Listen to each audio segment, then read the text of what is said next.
ఇంకోటి కూడా ఇక అన్ని పేపర్లలో అదే అదే వార్తకి ఇచ్చిండ్రు, అది కూడా చూడాలి. భద్రాచలంలో నిన్న పాపం ఘోరం జరిగిందన్న, జనాలు కూడా చూడాలి. భద్రాచలంలో నిన్న ఘోరమైన సందర్భం జరిగింది. ఏంటంటే కుప్పకూలిన ఆరంతస్తుల భవనం, ఇక చూడాలి. కుప్పకూలింది, ఆరంతస్తుల భవనం కుప్పకూలిపోయింది. మరి ఇది ఏం జరుగుతుంది, ఏం ఇట్లనో చూడాలి. అసలు శిథిలాల కింద ఈ భవనం రోధిస్తా ఉన్నారు వీళ్ళంతా. ఈ విజువల్స్ కానీ మన వీడియోలు కూడా పెడదాం, ఆ వీడియోలు కూడా పెడదాం. వీడియోలు కూడా చూడండి, వాళ్ళ రోదనలు, వాళ్ళ ఆలోచన. ఎంత ఘోరమే, ఎంత పెద్ద బిల్డింగ్ ఎట్లా కూలింది, ఏం కథ, కనీసం ఆలోచన లేదు ప్రభుత్వాలకు సంబంధించిన దానికి, అధికారులకు. ఏం జరిగింది పాపం చూద్దాం అసలు. ఎందుకంటే దీంట్లో పెద్ద మార్పే జరుగుతుంది. ఒక భద్రాచలం అనే కాదు, ఎక్కడ కూడా ఇలాంటి మార్పే జరుగుతుందో దీనిపైన కూడా సంబంధించినటువంటి అధికారులు, ఆ టౌన్ ప్లానింగ్ అధికారులు దానికి నియంత్రణ చేయాల్సిన అవసరం ఎంతైనా ఉన్నదని చెప్పేసి టీఆర్ నిజం నుంచి కోరుకుంటున్నాం.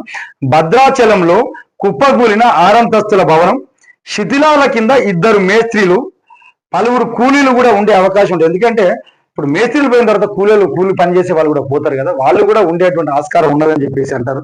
కొనసాగుతున్న సహాయక చర్యలు కాపాడాలంటే ఒక మేస్త్రి ఆర్తనాదాలు వినపడతాయి. ఆ స్లాబ్కు రంధ్రం చేసి ఆక్సిజన్ నీరు పర్యవేక్షిస్తున్నటువంటి కలెక్టర్ అధికారులు పాత భవనంపై సామర్థ్యానికి మించి అంతస్తుల నిర్మాణం, అందువలనే ప్రమాదం జరిగింది. పోలీస్ స్టేషన్కి వెళ్ళి లొంగిపోయిన యాజమానుడు. వాస్తవానికి ఎందుకంటే ఈ పర్మిషన్ ఇచ్చేటప్పుడు ఇది భవనం, 6 అంతస్తుల భవనం, ఇది ఇంత పెద్ద భవనం. ఈ పర్మిషన్ ఇచ్చేటప్పుడు ఎంత ప్లేస్ ఉన్నది, ఎంత భవనం కట్టాలి, ఎంత ఖర్చు ఉండాలి అని ఆలోచన చేయాల్సిన సందర్భం ఉంటుంది. కానీ డబ్బులకు అలవాటు పడి, అవినీతికి అలవాటు పడిన అధికారుల వల్ల ఇలాంటి తప్పులు జరుగుతాయి. దీన్ని ఉపేక్షించొద్దు ప్రభుత్వం.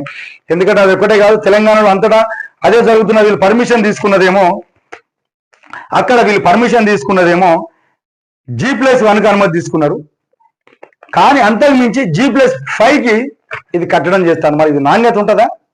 పర్యవేక్షించాలా అధికారులు? అక్కడ ఏం జరుగుతుంది, ఫుల్ఫిల్ అయిందా కాలేదని చాలా. ఇంక ఎక్కడ అదే మొత్తం హైదరాబాద్ అదే సందర్భం. గతంలో ఒక వ్యక్తి కూడా వాళ్ళు చనిపోయారు, కుటుంబమే చనిపోయింది. వాళ్ళు ఏమైతే ఆయన పోయి లొంగిపోయింది, ఏమవుతుంది ఆయన 4 రోజులు జైలు పోతాడు, మళ్ళీ వస్తాడు, ఫైన్ కడతా అంటాడు. ఇప్పుడు అక్కడ చనిపోయింది వాళ్ళు పేదవాళ్ళే కదా, అది ఆలోచన చేయాల్సిన అవసరం ఉంటుంది. ఒకసారి చూస్తే భద్రాచలంలో ఘోర ప్రమాదం చోటు చేసుకుంది. నిర్మాణంలో ఉన్న ఒక 6 అంతస్తుల భవనం నిట్టలు కూలిపోయింది. 2 తాపీ మేస్త్రులు శిథిలాల కింద చిక్కుకున్నారు. అయితే పలువురు కూలీలు కూడా ఉండే అవకాశం ఉందని చెప్పేసి అనుమానిస్తున్నారు. బాధితులను కాపాడేందుకు సహాయక చర్యలకు ముమ్మరం కొనసాగిస్తున్నారు. బుధవారం మధ్యాహ్నం భద్రాద్రి రామయ్య ఆలయానికి కూతవేడు దూరంలో సూపర్ బజార్ సెంటర్లో ఈ ఘటన చోటు చేసుకుంది. శ్రీపతి నేషనల్ సేవా ట్రస్ట్ కు చెందిన శ్రీ విజయ కనకదుర్గ భవాని దేవస్థానం భద్రాద్రి భవన్ పేరుతో అక్కడ గుడి నిర్మాణం చేసేటువంటి సుమారు 35 ఏళ్ల క్రితం నిర్మించిన పాత ఇంటిపైనే సామర్థ్యానికి మించి G+1 ఉన్నటువంటి నిర్మాణానికి G+5 అంటే ఒక 5 అంతస్తులు ఎక్కువ కట్టుకోవడానికి, ఇప్పుడు 30 ఏళ్ల క్రితం దాన్ని కట్టి వదిలి చేసిన దానికి ఇంత పెద్ద కడితే అది ఒక్కసారి బడిల్లు అని కూలిపోతే అక్కడ ఉన్నటువంటి శబ్దాలకు జనాలంతా హతలాకుతం అయ్యి ఏం జరిగిందని ఉంటే ఒక మేస్త్రి చచ్చిపోయింది పాపం. ఇంకో మేస్త్రి కూడా అందులో ఇరుక్కొని ఉంటే ఆయనకు ఆక్సిజన్ అందిస్తారట, నీళ్ళు అందిస్తారట. చూడాలి పాపం. ఈ ప్రమాదం జరిగిందే కుటుంబీకులు అక్కడక్కడే చేరుకొని బోర్న విలపిస్తున్నారు. వాళ్ళ యొక్క కుటుంబాలకు భరోసా ఎవరిస్తారు, ఏమిస్తారు చూడాల్సిన అవసరం ఉంటుంది.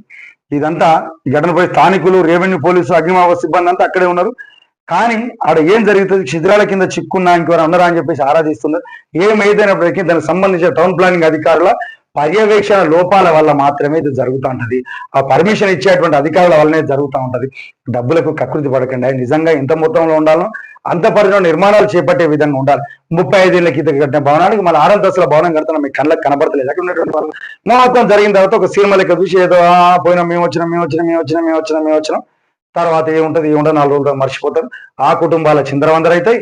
మీరు చల్లగా ఉంటారు. కాబట్టి ఇప్పుడైనా టౌన్ ప్లానింగ్ అధికారులు ఇలాంటివి జరగకుండా ఏదైతే పర్మిషన్ ఉన్నదో అంత మొత్తంలో నిర్మాణాలు చేపట్టాలి. లేకపోతే దానికి సంబంధించిన కమిషనర్లు వాళ్ళపైన చర్యలు తీసుకోవాలి. అసలు వీళ్ళను ఉద్యోగాల నుంచి విధుల నుంచి బహిష్కరించాలని చెప్పేసి టీఆర్ నిజం నుంచి కోరుకుంటున్నాం. ఆ భద్రాద్రి రాష్ట్రంలో కుప్పగూలిన